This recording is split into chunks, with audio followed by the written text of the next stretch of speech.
uma libertação que o mundo aí fora não dá. Os ensinamentos que nós temos aqui, estudando a doutrina espírita, é algo muito especial.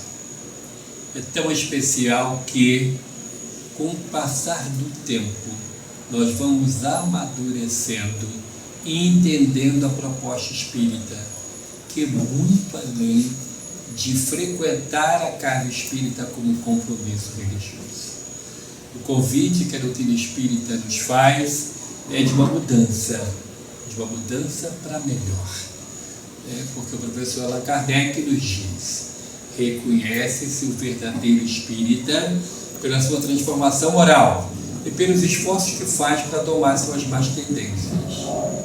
Então, face a isso, não existe nenhum ritual externo de adesão ou, entre aspas, de batismo, de conversão ao espiritismo. Não existe.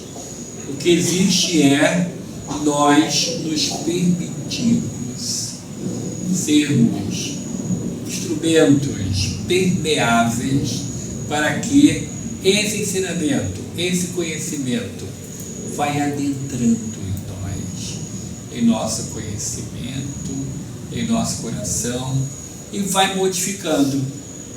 Vamos ficando mais sensíveis à dor alheia, vamos nos transformando em criaturas mais fraternas, vamos nos transformando em criaturas mais amoráveis. Por quê? Paulo de Tarso nos afirma: quem conhece Jesus, nova criatura é. E quem conhece Jesus pela ótica espírita tem tudo para se tornar uma nova criatura. Daí é muito complexo dizer-se espírita. É mais complexo porque, antes de dizer-se espírita, tem que se sentir espírita. E o se sentir espírita vai muito mais além do que frequentar com regularidade uma casa espírita. Tem que entender a proposta.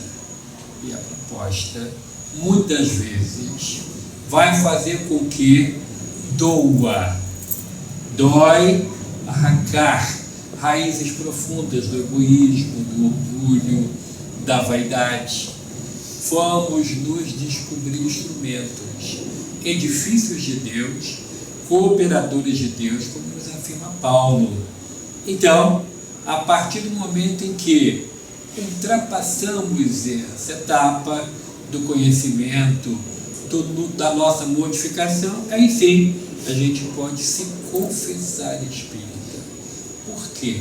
Os companheiros do credo católico têm na certidão de batismo um papel afirmando que são católicos. Os companheiros do credo protestante têm o batismo para dizer-se protestantes. Outros e outros companheiros de outras filosofias religiosas têm um processo de iniciação, e a doutrina espírita não tem isso. O que tem é nós olhando no espelho e se dizendo: estou lutando dia após dia contra as minhas imperfeições. Estou num processo de entender que preciso dar um rumo novo à minha vida, ao meu caminho, e com isso sermos criaturas úteis nas mãos dos amigos espirituais. O benfeitor dessa casa, aquele que durante muito tempo de convivência com a Donieda, com o Fernando, trouxe os seus ensinamentos, os seus exemplos de doação, de dedicação, de renúncia. Chico Xavier renunciou a si próprio. Não tinha vida privada. Todo o trabalho era em benefício da obra. Recebia as pessoas, seja qual seja o horário, para o conselho. Trazia uma palavra de carinho aos que chegavam desesperados, sofrendo, porque dói muito o processo do luto. Mas descobriam que, conversando com ele, vendo outras pessoas receberem as cartas consoladoras, que aquele ensinamento do Cristo de que ninguém morre era um fato. Um fato inquestionável que, através da mediunidade de Francisco Cândido Xavier, ficou patente, inquestionável o trabalho. Algumas pessoas, durante um período da década de 70 do século passado, porque sempre tem esses que são do contra, em qualquer lugar tem, começaram uma campanha de difamação da mediunidade de Chico. Começavam a dizer de que ele conversava muito com as pessoas, ele pegava detalhes do desencarnado e, com isso, ele gravava com uma mente poderosa detalhes aonde ele iria escrever em 14, 15 cartas ou 10 cartas por noite do trabalho do consolo. Antes disso, vale a pena dizer que as cartas consoladoras foi a hora extra dele. A hora extra porque o compromisso dele é o livro espírita. Foi isso que Emmanuel falou. Mas a hora extra dele foi atender as pessoas que choravam e que imploravam notícias daqueles que partiam. Foi conversar com o Emmanuel falou: você tem uma noite livre na semana. Use bem desse tempo livre. E ele resolveu, então, iniciar o processo das cartas consoladoras, que era algo extremamente simples, porque o Espiritismo é simples. As pessoas confusas, atormentadas intimamente, é que querem confundir. Porque a doutrina espírita é extremamente simples. É exatamente aquilo que Jesus falou. Então ele cumprimentava as pessoas, ouvia o que as pessoas falavam, mas não ficava muito tempo, porque a fila era grande, era muita gente. Cumprimentava. Não ficava com nenhum papel, com datas, absolutamente nada. Mas, mesmo assim, nasceu em São Paulo esse movimento para desacreditar Chico Xavier. Como sempre, ele, de si próprio, não se defendeu. Ele dizia que o trabalho era a própria defesa. O que ele fazia era a verdade, e a verdade iria um dia surgir à frente de todos. Mas amigos, queridos, resolveram participar desse movimento e, através da ciência dos homens, trazer a certeza da imortalidade da alma. Se através de uma prova científica ficasse provado de que a morte não existe, senão ninguém morre, é possível a comunicação. E alguns diziam, mas Moisés proibiu lá no livro do Deuteronômio a comunicabilidade, a possibilidade de se comunicar vivos e mortos. Na transfiguração do Monte Tabor, Jesus subiu ao monte para orar e lá encontrou-se com Moisés e com Elias, dois ilustres mortos. E Jesus conversou com eles, tendo 3 apóstolos como testemunhas. Tá? Essa passagem consta na Bíblia dos católicos, dos protestantes e de qualquer pessoa que possa ver. Então, quando o assunto é sério, é possível a comunicação. E aí, esses companheiros que queriam fazer essa prova científica, dentre eles a doutora Marlene Nobre, muito amiga de Chico, e mais um companheiro, um perito grafotécnico. O perito grafotécnico, ele trabalha com a ciência da grafoscopia, que é uma ciência que estuda as letras, as assinaturas. Então, ele, junto com a dona Ieda, a doutora Marlene, que é também muito amiga de Chico, e aí com a doutora Marlene também. E resolveram pedir autorização a 40 famílias que receberam as cartas, para que essas cartas pudessem ser levadas ao cartório para autenticar, para fazer o reconhecimento de firma. Ninguém falou nada para o rapaz do cartório. Reconhece a firma aqui, o nome é esse aqui. Levavam a carta no original. E o cartório, aonde o desencarnado tinha a firma, olhava o que estava no livro, reconhecia. Porque a mediunidade de Chico era tão especial, que ele se anulava na hora da assinatura. A sua mão se transformava num lápis. E o espírito comunicante escrevia e assinava com a letra dele. Caso inédito. Alguns médiuns conseguem até chegar perto, mas chegar a esse nível de ter uma assinatura de uma pessoa que já morreu, depois da data da morte, reconhecida em cartório, porque as cartas eram datadas. Então, dali iniciou-se um estudo muito sério, um estudo com base na ciência da grafoscopia, que foi transformado em um livro. O livro que hoje você só vai achar em sites de livros usados, que infelizmente parou de ser publicado, chama-se A Psicografia perante a Grafoscopia. É um livro excepcional, porque é a resposta da ciência àqueles que diziam que era uma fraude. Então, ele próprio não se defendeu. Os amigos saíram em campo e fizeram um estudo inquestionável.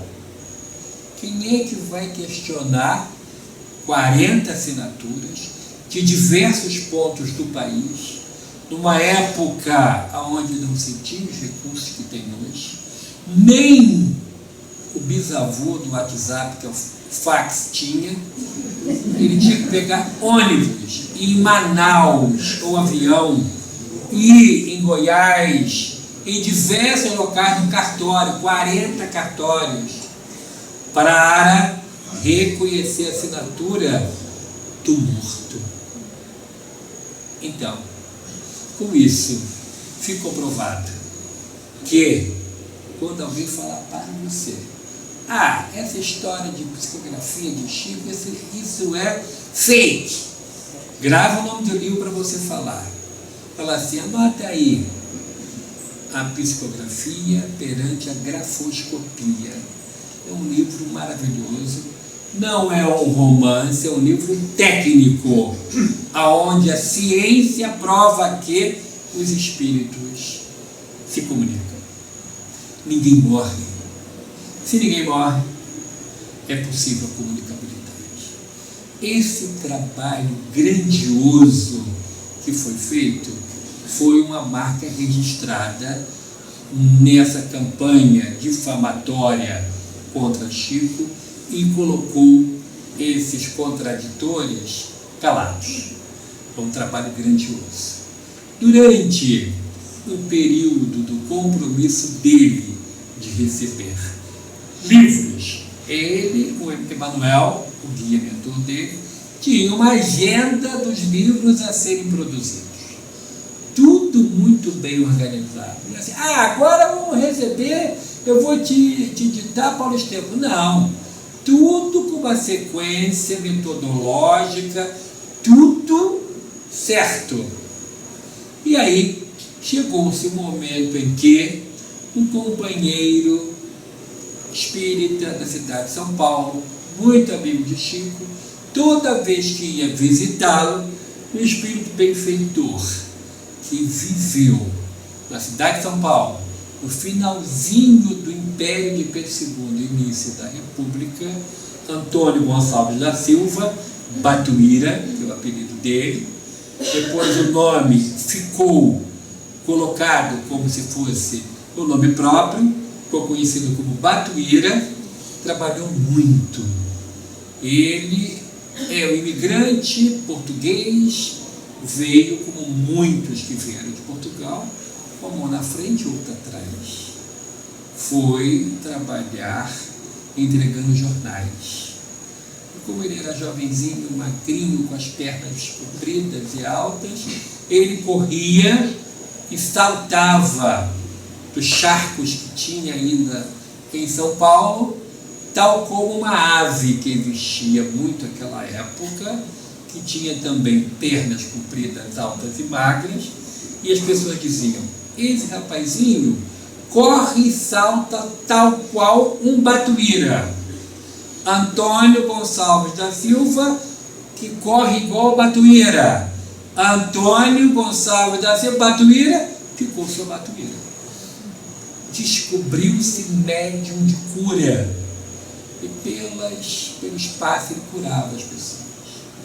Pela sua autoridade moral, ele expulsava qualquer que fosse força contrária à luz. Ele abraçava as pessoas que estavam ditas endemoniadas ou tomadas pelos obsessores, e os obsessores largavam aquelas pessoas. Era um processo de libertação, porque ele irradiava amor. Um trabalho grandioso. E esse companheiro de São Paulo, toda vez que ia na reunião, Batuíra se comunicava e mandava uma mensagem para ele. Depois de mais de 100 mensagens, esse companheiro, incentivado pelo próprio Batuíra, resolveu fundar um grupo espírita em Emanuel e uma editora GEM, Grupo Espírita Emanuel, lá no estado de São Paulo, e começou com um livro que reuniu as mensagens que Batuíra ditou para ele. Algumas bem curtinhas, outras maiores. Mas o traço característico de Batuíra, além da desobsessão, do trabalho pelos passes, era também, de uma forma muito acentuada, a assistência social. Fundou asilo para idosos, fundou casa para crianças sem lar e foi fundando escolas. Mais de 40 instituições, não só na cidade de São Paulo, mas no interior de São Paulo. Era uma pessoa tão querida pelo povo que a sua fama se espalhou.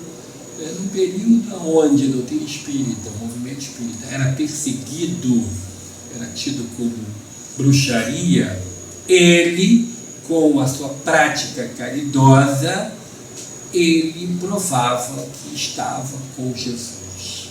O trabalho dele enorme no campo do bem. E fundou um jornal Verdade e Luz, que chegou a ter 5.000 exemplares. Através desse jornal, ele difundia a doutrina espírita. E por onde ele passava, naquela época o Brasil era muito bem atendido pelos trens, ele era convidado para fazer palestra, para inaugurar casas espíritas. E por onde ele passava, devido ao seu trabalho e através da sua autoridade moral, de abraçar as pessoas obsediadas e promover ali na hora o afastamento do espírito, na estação de trem sempre tinha o delegado da cidade esperando. Por quê? Porque naquela época não tinha casas para assistência psiquiátrica. Então, aqueles que eram ditos loucos, que eram na verdade obsediados, ficavam junto com os presos nas cadeias. E o delegado levava ele primeiro lá na cadeia, abria as celas, e esses tidos como possuídos por espíritos cobradores vinha para atacá-lo e ele abria os braços e abraçava. Imediatamente a pessoa desmaiava, ele aplicava o passe, a pessoa voltava, estava completamente curada. uma autoridade moral enorme, um trabalho grandioso, uma mediunidade esplendorosa. Um dia, um companheiro me convidou para ir à cidade de Vassouras. Como ele atendia a região ali do centro-sul fluminense e também o sul de Minas, tinha trem com muitas facilidades, ele resolveu atender o convite, porque Vassouras tem hoje um centro espírita, Jesus, Maria e José, com praticamente 100 anos de existência, e um centro espírita que não desenvolve, porque Vassouras tem no ar ainda o clima da escravidão, tem no ar ainda aquela questão do ódio, do revanche, porque foi a capital nacional do café, era o local dos barões de café, de homens como o barão de Chuparanã, que tinha 3.500 escravos em sua fazenda, um dos maiores produtores de café do país. A Estrada de Ferro tinha um ramal particular que ia dentro da fazenda dele pegar a produção de café dele. E ele foi convidado porque, infelizmente, o padre local resolveu fazer uma campanha difamatória do espiritismo. Então, os espíritas fizeram, num clube que tem até hoje lá na cidade de Vassouras, depois você coloca no fofoqueiro do Google, você vai ver Clube Fluminense Vassouras. Você verá, e lá, num auditório imenso, Batuíra foi falar sobre o espiritismo. O padre se escondeu numa capa preta, um chapéu preto, botou bigode, barba de mentira e sentou lá no último, cadeira de cabeça baixa. Batuíra falou por quase 2 horas sobre o espiritismo, as razões do espiritismo. Falou. E no final ele falou assim: vou abrir para perguntas. A primeira, queria ouvir aí o nosso pároco da cidade, esse senhor que está aí de chapéu, de capa preta, todo o salão olhou para ele. O padre levantou, deu no pé. Depois ainda tentou dizer, foi o diabo que disse. O diabo aí, a criatura bondosa, né? Então, o trabalho que Batuíra fez foi organizado nesse livro, e eu tenho recebido muitos convites para palestra, inclusive no sul do país, e eu tenho levado esse livro, porque é um livro com respostas rápidas, com mensagens rápidas. No dia 1º de maio de 1987, participei junto com alguns companheiros da fundação da Casa de Batuíra, a única casa espírita no estado do Rio de Janeiro que tem esse nome, no bairro do Grandim, lá em São Gonçalo. São Gonçalo, para quem não sabe, não vou falar, é depois de Itaperuna, lá chegando em Porciúncula, na divisa com Minas, não é isso? Porque eu falo, você veio da onde? São Gonçalo. São Gonçalo! Eu saí 5 da manhã para chegar aqui, porque tão longe, não é. É rápido de lá para cá. E fundamos essa casa 1º de maio de 87, e no ano 2000 adquirimos know-how com o Lar Fabiano de Cristo, que é a maior instituição de assistência social espírita do mundo, com trabalhos inclusive na América Latina e na África, e implantamos um trabalho de inclusão social de famílias que vivem abaixo da linha da miséria, os ditos invisíveis, aqueles que não têm nome, não têm feijo, não têm voz. E desde 2000, praticamente há 26 anos, nós estamos com esse trabalho com famílias. Hoje, 120 crianças ficam conosco, de 8 da manhã às 4 da tarde. E não temos nenhuma verba pública, vivemos da caridade das pessoas. Realizamos eventos e nós temos, com esses eventos, com as doações que chegam, a oportunidade de manter o salário em dia dos nossos poucos funcionários e 3 refeições para as crianças.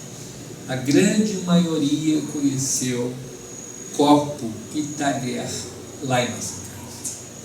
Tomou banho de chuveiro em nossa casa, porque nunca tinha tomado banho. vaso sanitário conheceu lá, maçã conheceu lá.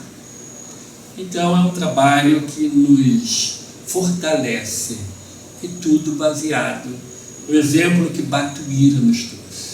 Nesse livro, Mais Luz, que depois, se vocês quiserem, o Márcio pode fazer encomenda para quem quiser na livraria do IABN, eu trouxe 2 lições que são mensagens curtinhas para a gente entender um pouquinho do trabalho dele. Olha esse aqui, preste muita atenção, porque a língua portuguesa, às vezes, se você não prestar atenção, você vai ficar boiando. É, segundo os estrangeiros, dificílima. É uma língua riquíssima, a 6ª mais falada no mundo. Mas, se você não prestar atenção, você não vai entender. É a lição 77, a força do trabalho. O signo dele, a marca dele é trabalho. Se você for perguntar para minha esposa, Cici, né, que a Lúcia conhece, o Márcio, o Ida, o Fernando, como é que está a casa lá? Muito trabalho. Tem muito trabalho. Começamos a trabalhar quando a casa abre às 6h30 da manhã e termina quando a gente vai embora às 6h30 da tarde. É um trabalho grandioso, porque tem que acolher as crianças, não um depósito de crianças. Muitas se encontram ali, muitas se tornam seres humanos ali, que até então são pessoas invisíveis. Então a lição 77 se intitula A Força do Trabalho. Não consegui gravar ainda, mas eu vou gravar. Preste atenção. Trabalho gera trabalho. Para que o trabalho nos dê a bênção de mais trabalho.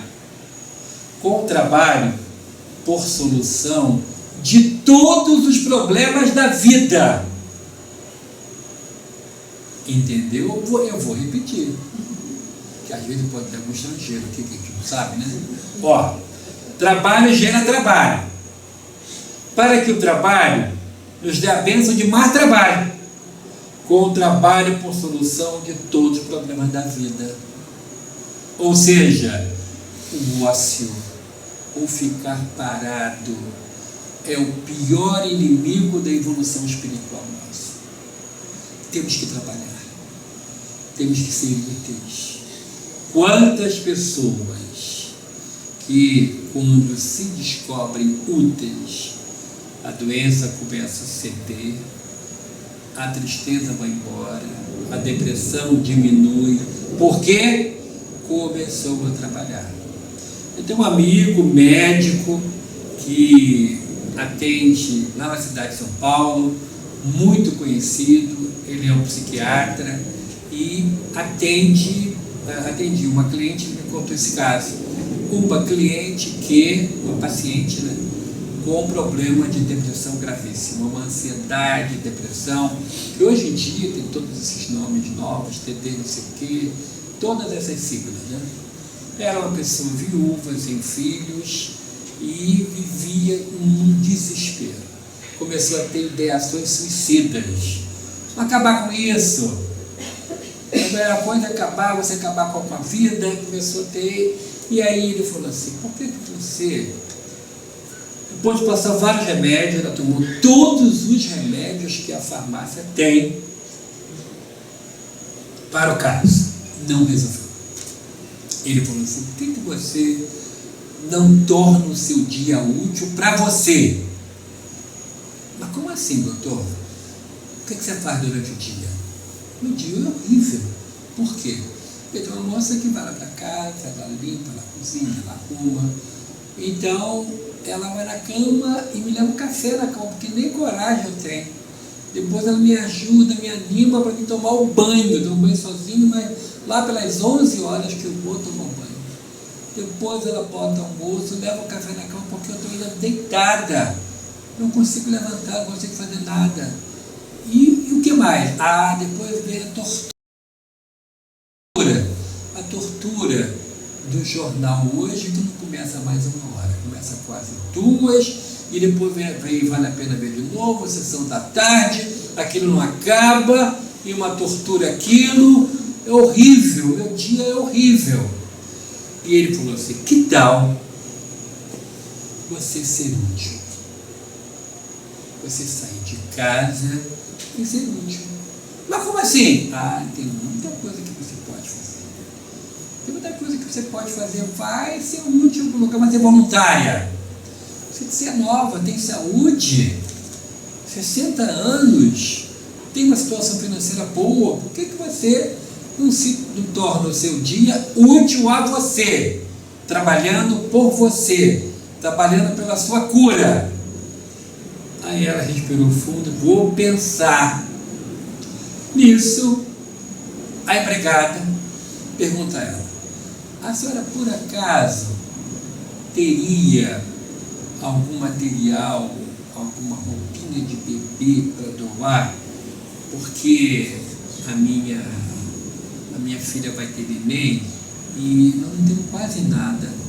Ela lembrou que ela tinha dado dinheiro para a filha, que foi em Miami, comprou um enxoval completo e guardou na casa dela, tomou no armário, abarrotado de coisas que trouxe de Miami.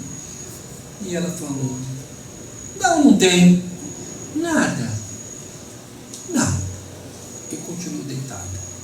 A empregada se despediu e quando ela foi dormir, ela pensou, se eu tenho condição financeira, por que eu não começo a fazer enxoval? Por que eu não começo a fazer enxoval para dar para as pessoas que não têm?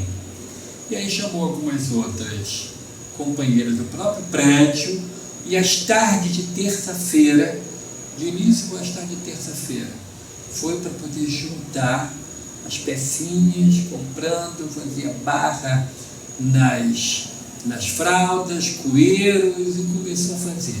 Depois ficou terça e quinta. E uma amiga chamava a outra, várias passando pela mesma situação do ócio destrutivo. E passado um mês, era a época da consulta, ela foi ao psiquiatra. Como é que a senhora está? Eu estou bem. Ela olhou para o remédio, o remédio continua o mesmo. Estou tomando outro remédio. Qual é o remédio? Estou sendo útil. Estou trabalhando em benefício das pessoas que nada têm. Temos em nosso grupo uma enfermeira que é aposentada de um postinho de saúde.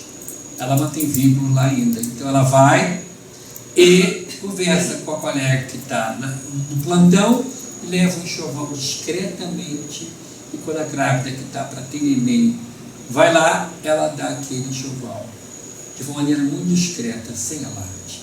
Não sabe a vossa mão esquerda o que faz a mão direita. É o trabalho do bem.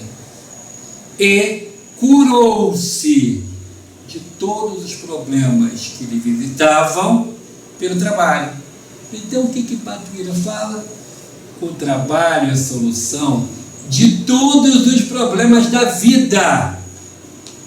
Não é dando ficar parado, meu Deus, ó dia, ó tristeza, igual aquela hiena do desenho animado, né? Ficava chorando, aquela nuvenzinha preta em cima. Não, a saída é o quê? Trabalhar, doar-se, ajudar, saindo de si, sem exigir aplauso, confete, nada disso. Não sabe a vossa mão esquerda o que faz a direita. E quantas pessoas podem ser úteis? Ocupar o seu tempo. Torne o seu dia útil a você. É uma frase de Batuíra, nesse livro Batuíra. A próxima lição tem a ver com pensamento. Presta atenção. Essa aqui vai cair na prova. Presta atenção. Lição 92 se intitula Oração. Ele diz assim: na bigorna candente, os nossos pensamentos são burilados para o entendimento superior. Descansem a mente quanto possível e retirem um pequeno trecho de minutos no caminho diário para o nosso encontro através da oração. Olha como é que é importante a oração.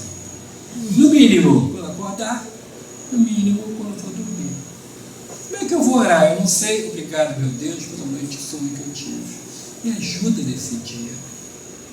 Pronto, de noite, quando vai dormir, obrigado, meu Deus, pelo dia que tive. Tive dificuldades, mas aprendi com elas. E aí nós vamos, pouco a pouco, entendendo o grande mecanismo da vida, que é uma grande escola. E a gente vai aprendendo, e tal qual as pedras do leito do rio formam a beleza das cascatas. São, de início, um empecilho para que a água avance, mas vai subindo o nível, subindo até que ultrapassa as pedras. As dificuldades serão superadas. Depende de nós, do nosso empenho, do nosso trabalho. Lá em nossa casa, nós atendemos, no atendimento fraterno, muitas pessoas com diversos problemas. Um deles já passou bastante tempo, era um jovem da classe média alta, gerente de uma loja comercial, e que estava, infelizmente, escravo da droga. É uma escravidão. É uma escravidão sem algemas visíveis, mas é uma bola de ferro no pé. Que a criatura não consegue dar um passo que não seja pensar, agir e fazer por causa da droga.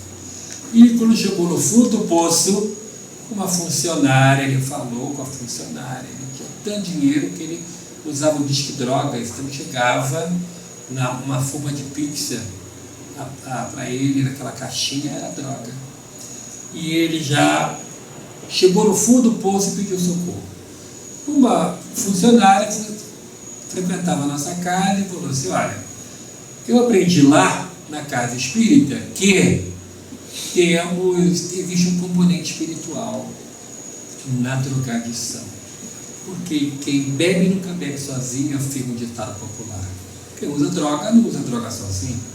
Tem aqueles que incentivam o início do vício, a manutenção do vício, e fazem o processo de escravidão, de uma vampirização. Então, que tal você ir lá na casa, faz atendimento fraterno e começa a ver se há alguma saída? Foi, conversou, disse que tinha 2 horas úteis. Então, propomos a ele 2 horas livres durante o dia, porque a gerente tinha 2 horas de intervalo de almoço. Propomos a ele aquilo que toda casa espírita pode propor: a frequência à casa com regularidade, culto no lar, o hábito da oração, a água fluidificada, os passes. E como ele tinha livre 2 horas por almoço, ele podia doar 1 hora do almoço dele, uma vez por semana, para ser útil em nossa casa. Temos 120 crianças, pais dos funcionários, mais voluntários. Arredondando, dá uns 150 pratos para serem lavados todo dia, além de panelas, talheres. Então, propusemos a ele a pia-terapia. A terapia da pia, através da pia, né? Ou seja, ele iria para lá e ficar na pia durante 1 hora lavando louça. Ele falou assim: isso, ele está complicado. Mas por quê? Nunca lavei um copo em minha vida. Puxa vida. Quase que eu dei um grito, mas não podia, né? Mas olha, não é difícil de aprender, não. Abre a torneira, mas devagar, porque a água do mundo está acabando. Esponja, detergente, bota o prato que já vem limpinho, porque as crianças comem tudo. Repetem, come tudo pela segunda vez, e vai passando a água, a esponja, e depois de tudo limpinho, bota para secar. E aí ele começou. Primeira semana, não quebrou nada, porque eu falei: não pode quebrar nada aqui. É tudo difícil aqui, então tem que tomar cuidado. Ficou prestando atenção 1 hora e foi embora. Na 3ª semana, ele mandou uma mensagem: seu Hélio, acontece o seguinte, eu tenho uma confissão para fazer. Pô, diga, o que você quer falar? Naquela 1 hora que eu fico aqui lavando a louça, eu não penso na droga. Não penso. E se eu não viesse para cá, é o dia inteiro, todo dia, 24 horas por dia pensando na droga. Então aqui, 1 hora, eu fico sem pensar. Ainda tem o seguinte, ontem, na mensagem ele escreveu, faltou uma pessoa, um voluntário para dar comida nas criancinhas pequenas, de 2 a 4 anos. Não sou pai, não sou tio, sou filho único. E me chamaram para dar um socorro na turminha pequena. Fui dar comida na boca de criancinha. Que coisa mais linda, aquelas boquinhas pequenininhas, igual a passarinho, né? E eu dando a comida, e eles me abraçando no final. Uma coisa tão linda, seu Hélio. Eu acho que eu descobri o caminho da cura. Então, louvado seja Deus. Não desista do médico, tome os remédios, psiquiatra, psicólogo, mas vem cuidar do lado espiritual. Vem, para que possamos atender a esses que te obrigam a estar no estado de coisas assim. E, dessa forma, com esse trabalho grandioso que a Casa de Vatuíra tem, no dia 1º de maio agora, sexta-feira feriado, vamos fazer 39 anos de existência. Nós iremos falar sobre o Chico Xavier, um homem chamado amor, porque temos a obrigação de falar sobre ele. Não podemos correr o risco dele ser esquecido. Um homem que se doou, não tinha vida própria, se doou para receber tanta ajuda e dar tanta ajuda para tanta gente. A ele a nossa gratidão. A essa casa que com certeza realiza um trabalho muito especial nessa localidade. A nossa gratidão. Ao casal Ieda e Fernando, seus filhos, a Lúcia, a todos aqueles da primeira hora que resolveram que é importante doar-se, que não bastava ficar frequentando uma outra casa espírita, que era importante agradecer a Chico abrindo uma casa para se falar de Deus àqueles que estão desesperados. Que Jesus falou: vinde a mim vós que estáis cansados e sobrecarregados, e eu vos aliviarei. Então eu agradeço imensamente a oportunidade de estar aqui com vocês. Eu rogo a Deus que abençoe essa casa, os seus trabalhadores, para que nunca se cansem de fazer o bem. Seja qual seja a situação, o ideal maior é servir a Jesus. Eu rogo a Deus pela sua família. Eu peço a Deus pelo seu lar, pela sua saúde, que Deus possa abençoá-lo abundantemente. E eu peço a espiritualidade maior, tão presente aqui nesse momento, que nos dê, a partir dessa noite, valiosa oportunidade de sermos úteis. Muito obrigado, muita paz a todos. Muito obrigado. Vamos orar então? Vamos fazer a prece final? Médico Jesus, essa casa que é tua e que lembra no seu nome aquele que te serviu sem cessar durante a sua última existência entre nós. Abençoa, Senhor Jesus, a cada um de nós com forças, com bom ânimo, com alegria de viver. Muito obrigado, Senhor, por esses momentos tão especiais, por essas vibrações de luz que nos envolvem nessa hora.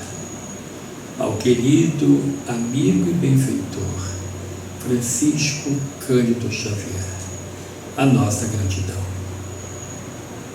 Que você possa sempre intuir os trabalhadores dessa casa que é tua, para que possam estar sempre apostos a atender aos pequeninos, aos desesperados que batem nessa porta.